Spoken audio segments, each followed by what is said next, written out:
Today, we're going to be going over everything coming in the Into the Light update dropping on April 9th. This is their new activity, Onslaught, the weapons, and the returning exotic missions, and everything else in between that they have announced over the last 3 weeks, and they have dropped a ton on us. So this video is going to probably be a little longer, so please bear with me. Also, I'm not going to be showing off the live stream footage as I'm not 100% on their usage of their footage policies. I see other bigger YouTubers doing it. Obviously, they do it all the time, but I myself am not 100% sure how that works, so we're not going to be looking at live stream stuff directly. But regardless, we're still going to go over everything that they have announced over the last 3 weeks. So please like, comment, and subscribe if you want to keep seeing more content like this. And let's get right into this video.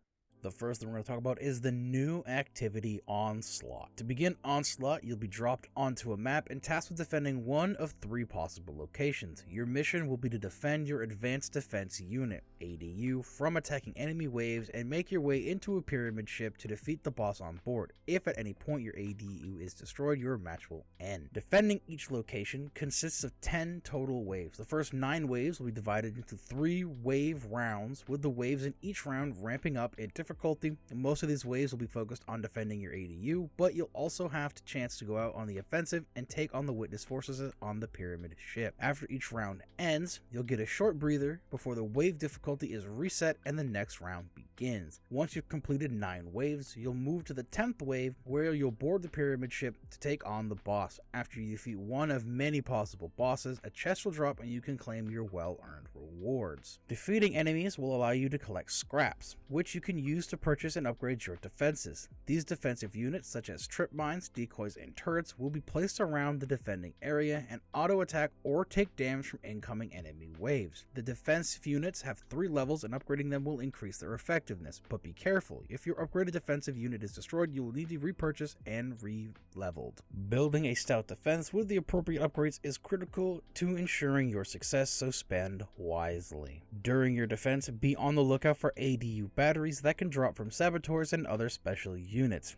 If your ADU has taken a beating, gathering the batteries will help you repair some health to your ADU and get it back in working order. You'll also earn scrap every time you use an ADU battery, and using a battery on an ADU with full health will earn 3 times the scrap. Throughout your defense, you'll have the opportunity to complete bonus objectives. They often force a different style of play and at times require you to venture further into the battlefield and away from your defenses. They present a risk, but if you complete them during the wave when they activate, you'll earn valuable heavy ammo to help with your defense. Once you've successfully defended your location and defeated the boss, you'll continue the battle as you move to the new location to defend. Every 10 waves, the difficulty of all the enemies will increase, similar to the way the difficulty ramps up during continued runs in the coil. The ritual playlist version of Onslaught will have you battling through 10 waves to defend a single location, while the standard and legend versions will feature 50 total waves across a total of 3 locations. Additionally, the legend version will have everything you've come to expect with the more challenging difficulty modes, including champions and weekly modifiers. Overall, I think Onslaught's going to be a ton of fun. I've seen people already say like, oh, it's going to get so boring so fast, but I think the ability to move away from defending these ADUs is going to help out a ton with that. There's going to be a lot of build crafting opportunities, which I'm really excited about, and that's only going to be pushed further by the weapons, which we're about to talk about right now. But before that, we have to talk about the new social space, the Hall of Champions. Destiny 2 Into the Light will include a new social space called the Hall of Champions. Within its walls, the weapons and armor of champions past and present lie dormant, waiting for those worthy enough to wield them. Or that's what Lord Shaxx told us, and you all know how dramatic he can be. The Hall of Champions, as well as all the activities coming with Destiny 2 Into the Light, can be accessed via a note on the director starting on April 9th. That's where you'll go to earn the rewards for playing Onslaught. Shaxx will be there to welcome you and provide the quests to earn your first Brave weapons. By his side, as always, our site has some bounties for Onslaught, as well as a very special vanity reward once you've unlocked all the Brave arsenal. It's super black shader. I'm going to use it. Everybody's going to use it. It's going to be really good. Time to hide in the shadows and piss people off in PvP. You will increase Shaxx's hype, the new type of reputation linked to playing Onslaught and completing bounties. And at the same time, you'll complete ranks and earn new trophies of bravery which will serve to unlock very special armor set, one reminiscent of the beginnings of Destiny 2. Titan, Warlocks, and Hunters will each have their own group of chests with curated role on each piece of armor. The armor looks really nice. It's the D2 parade set, like the box cover art from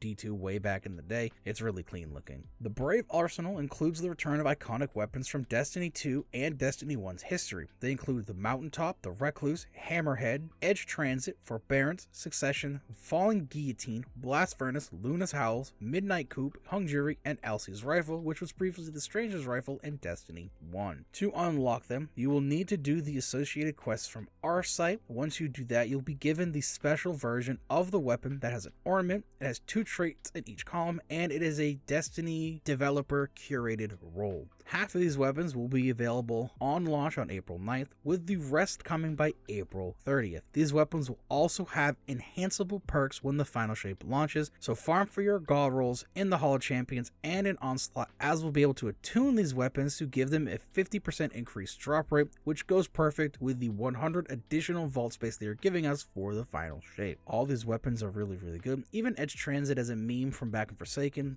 the perks on this thing are insane. It's probably going to be one of the best heavy grenade launchers we have in the game currently, and I'm really excited to get my hands on all of them. Do my little mini reviews that I've been trying to do for other weapons. Like I tried to do it for Vex. It went over pretty well because I had to build to go along with that. We're going to see what I can do with just the raw weapons and maybe see if I can pair them with some builds, so we'll see how that goes. Alongside these Brave Arsenal weapons, also have 2 exotic missions coming back to us. The first is going to be the Whisper. Eris Morn wants to pick your brain, nothing creepy. She just thought she could use your memories to shape an updated version of a weapon that would be very useful against the Witness. Yes, it's Whisper of the Worm, the exotic sniper rifle that lives in your power weapon slot. Just be careful when jumping around in the darkness, because sometimes we don't remember things like they used to be, and you don't want to drown in the deep. Whisper came out, it was literally the first secret mission in Destiny 2. It went over very well. They're going to reprise it, bring it back to us with a crafted version of Whisper of the Worm,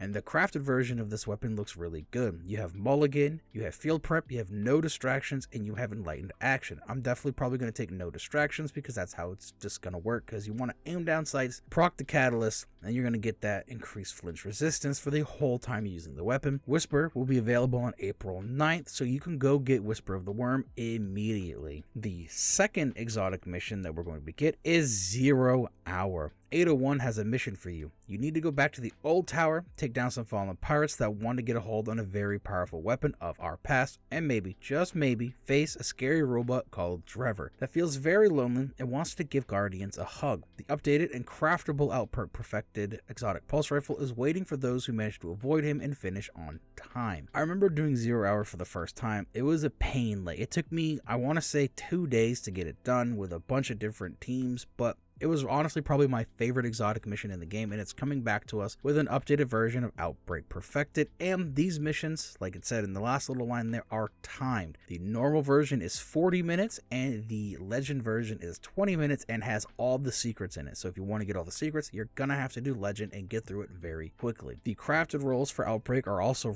really good. It has Outlaw, which is what it has currently. It has Rapid Hit, which is going to be really good. Rewind Rounds, which is going to be really good. And Head Seeker, which is again really good. Outbreak is probably the better option for overall gameplay because I love Outbreak. And PvE Outbreak with Rewind Rounds is going to be absolutely amazing. These missions are also going to have 2 new ships to go along with them. Back in the day, that was the exotic cosmetic reward, was a ship. They have new ships that are different from the old ones, so this way you can still flaunt those old ones and be like, I was here first, which is really nice. Outbreak will become available sometime in May. I think it was May 7th they said, so that's the one I'm really looking forward to farm. We're also getting 3 new PvP maps on May 7th. We have the Eventide Labs, which takes place on Europa. We have Sirius Plaza, which takes place on Neomuna, and Dissonance, which takes place on a terraformed pyramid ship. I'm not a huge PvP player, but this is really good for the PvP community. We can also recustomize our character coming on April 9th, which is great for me because my hunter I made when I was 14-15 definitely needs a makeover. And then we have the mysterious mode Pantheon.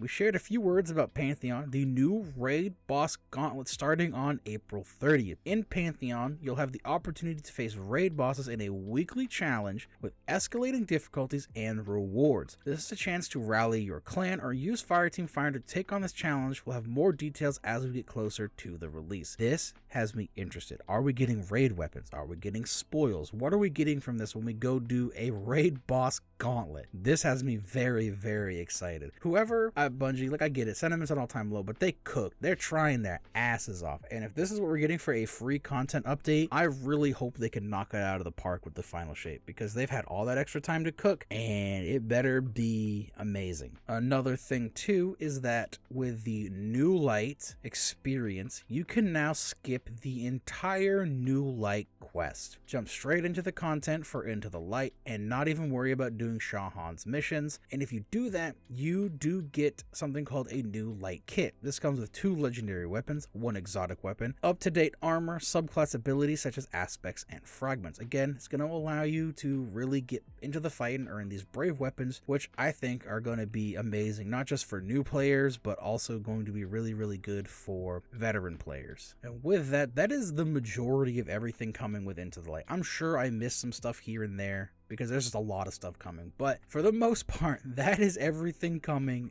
with Into the Light. That drops on April the 9th. That is this Tuesday. And I'm going to say, as a content creator, someone who's been like kind of struggling a little bit for finding content for these last 2 months before final shape, this is amazing for me. I'm super, super excited for this. I have builds in mind to help with Onslaught. I'm going to try to increase the amount of content that I put out to go over just about everything in the span of these next 2 months. So bear with me. Like, comment, subscribe, even hit that little bell if you want to keep seeing all those videos that I have planned, and I will see you guys in the next video.